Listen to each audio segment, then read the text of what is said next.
Olá, a paz, que bom estarmos juntos novamente.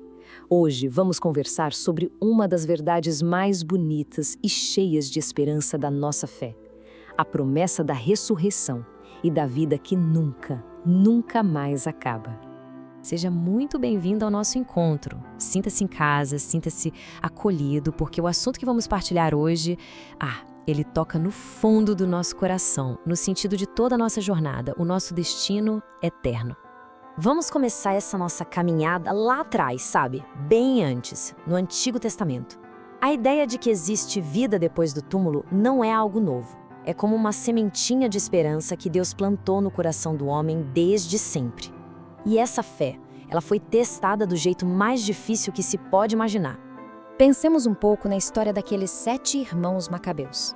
Imaginem a cena. Diante da tortura, da morte certa, eles não voltaram atrás. Mas por quê? De onde vinha tanta força? A esperança deles não estava nesta vida passageira, estava na promessa de Deus. Eles tinham uma certeza tão profunda de que o mesmo Deus que os criou iria restaurar cada pedaço do corpo que estava sendo tirado deles. Isso é uma fé inabalável na ressurreição. E o que quer dizer essa palavra, ressuscitar? Às vezes, as palavras mais profundas são as mais simples. Ressuscitar significa, literalmente, voltar a se levantar. Aquele que caiu, que foi ao pó, que conheceu a morte, vai se levantar de novo. É a promessa de que a queda, por mais dura que seja, nunca é o fim da história. Agora vamos dar um salto no tempo, vamos para a época de Jesus. Nem todo mundo naquela época tinha essa mesma esperança. Havia um grupo, os saduceus, que, por exemplo, não acreditava em ressurreição. E eles tentaram, com a lógica humana, com a razão do mundo, colocar a sabedoria de Deus numa armadilha. Então eles chegam para Jesus com essa pergunta, esse quebra-cabeça. Era um caso bem complicado, baseado na lei da época, sabe? Foi tudo pensado para fazer a ideia da ressurreição parecer um absurdo, algo ridículo. O que eles estavam pensando era, bom, se a vida eterna é só uma continuação dessa aqui, vai ser uma bagunça, cheia de contradições. Mas a resposta de Jesus, a resposta de Jesus vem como uma luz. Jesus, com toda a paciência, explica que o grande erro deles era tentar encaixar a eternidade nas caixinhas do nosso mundo. A vida ressuscitada não é uma simples continuação, é uma transformação completa. Lá, as relações que a gente conhece aqui, como o casamento, dão lugar a uma realidade totalmente nova. Seremos como os anjos, todos filhos de Deus, vivendo numa comunhão perfeita e direta com Ele.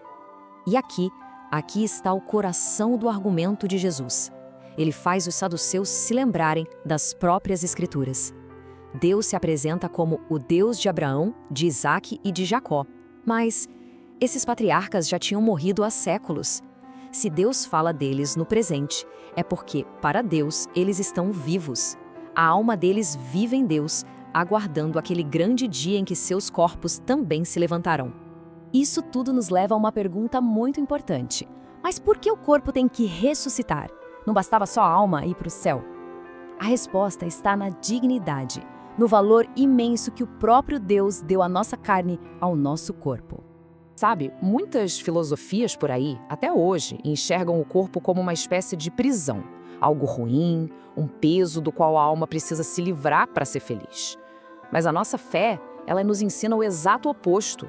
O corpo não é um erro, não é um fardo que a gente tem que carregar e depois descartar. Pelo contrário, São Paulo nos revela essa verdade que é maravilhosa. O nosso corpo é templo do Espírito Santo. Pense nisso, o próprio Deus escolheu morar dentro de nós. Não só na nossa alma, mas em nós por inteiro, corpo e alma. Isso dá à nossa carne uma santidade, uma importância que a gente nem consegue medir. E no fim das contas, a verdade é esta: o nosso corpo pertence a Deus. Foi Ele quem o fez, foi Ele quem o salvou com o sangue de Cristo e é Ele quem o destina para a glória. Nós não somos donos de nós mesmos. Somos, na verdade, cuidadores de um presente sagrado que recebemos. Então vamos juntar as ideias. O corpo foi criado por Deus sob medida para a alma. Ele não é um peso que nos atrasa. Pelo contrário, ele já é uma sementinha da eternidade aqui na Terra. É a casa do Espírito Santo. E assim como a alma, o corpo também foi feito para uma missão: glorificar a Deus agora e por toda a eternidade. E qual é, então, o destino final dessa união de corpo e alma? Para onde estamos caminhando? O nosso destino é um destino de glória, uma transformação tão grande que a gente mal consegue começar a imaginar. São Paulo tenta descrever essa mudança pra gente. Hoje, ele diz, temos um corpo de miséria. É um corpo frágil, que fica doente, que envelhece, que morre.